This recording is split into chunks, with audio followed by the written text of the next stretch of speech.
Mengapa kota Surabaya mendapat julukan sebagai kota pahlawan? Apa yang sebenarnya terjadi hingga Surabaya disebut kota pahlawan? Sebelum kita mulai, luangkan sedikit waktu untuk memberikan kami support dengan cara subscribe, like dan share, agar tidak ketinggalan video edukasi terbaru dari Harus Tahu, agar semakin banyak di antara kita yang tahu. Perang berdarah di Kota Pahlawan.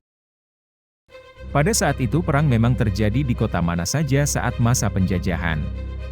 Namun perang yang terjadi di Surabaya berbeda dari kota-kota lain. Pada saat revolusi kemerdekaan, ribuan rakyat Surabaya melawan tentara penjajah demi mempertahankan kemerdekaan. Julukan kota pahlawan disematkan karena ada peristiwa berdarah. Bahkan, pertempuran ini mengalahkan pertempuran lain saat periode Perang Revolusi Kemerdekaan, 1945 hingga 1949, jika dilihat dari skalanya. 16.000 warga gugur dalam perang.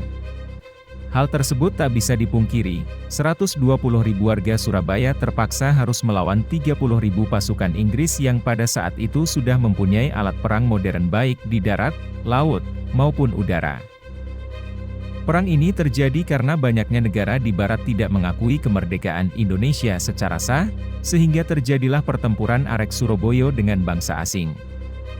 Warga hanya menggunakan bambu runcing. Saat perang terjadi, warga Surabaya hanya menggunakan bambu runcing yang dilumuri oleh racun, sedangkan tentara Inggris menggunakan alat perang yang sangat memadai pada zamannya.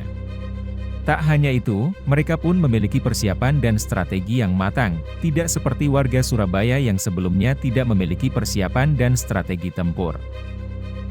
Tetapi hal menakjubkan terjadi di Kota Pahlawan, bahkan sangat mustahil menang jika dipikir menggunakan logika, karena bambu runcing melawan senjata-senjata canggih. Namun, kenyataannya, warga Surabaya berhasil memukul mundur tentara Inggris. Terdapat banyak bangunan bersejarah di Kota Pahlawan. Surabaya dipenuhi oleh bangunan bersejarah. Mulai dari Tugu Sura dan Baya, Tugu Pahlawan, Museum W.R. Supratman, Benteng Kedung Cowek, dan masih banyak lagi. Benteng Kedung Cowek yang berlokasi di Bulak, Kota Surabaya merupakan saksi bisu dari perjuangan warga Surabaya. Banyak sisa lubang tembakan di dinding benteng dengan kisah-kisah pilu lainnya. Bangunan ini sudah ada sejak zaman penjajahan Belanda. Benteng yang dekat dengan jembatan Suramadu dan Pantai Kenjeran merupakan pertahanan militer yang dibangun Belanda saat pertempurannya dengan Jepang. Namun ternyata Belanda kalah dalam pertempuran.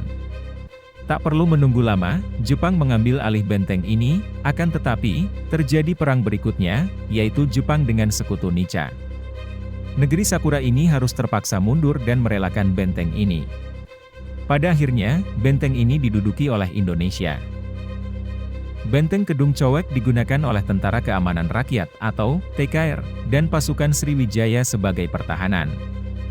Saat 10 November, TKR dan pasukan Sriwijaya menyerang sekutu Nica melalui benteng ini. Mereka melawan para musuh menggunakan senjata meriam bekas peninggalan tentara Belanda dan Jepang. Untuk menghormati jasa para pejuang negeri. Dari situ juga berawalnya tanggal 10 November yang diperingati sebagai Hari Pahlawan. Bagaimana? Apakah kalian sudah mengetahui beberapa sejarah dari Kota Pahlawan?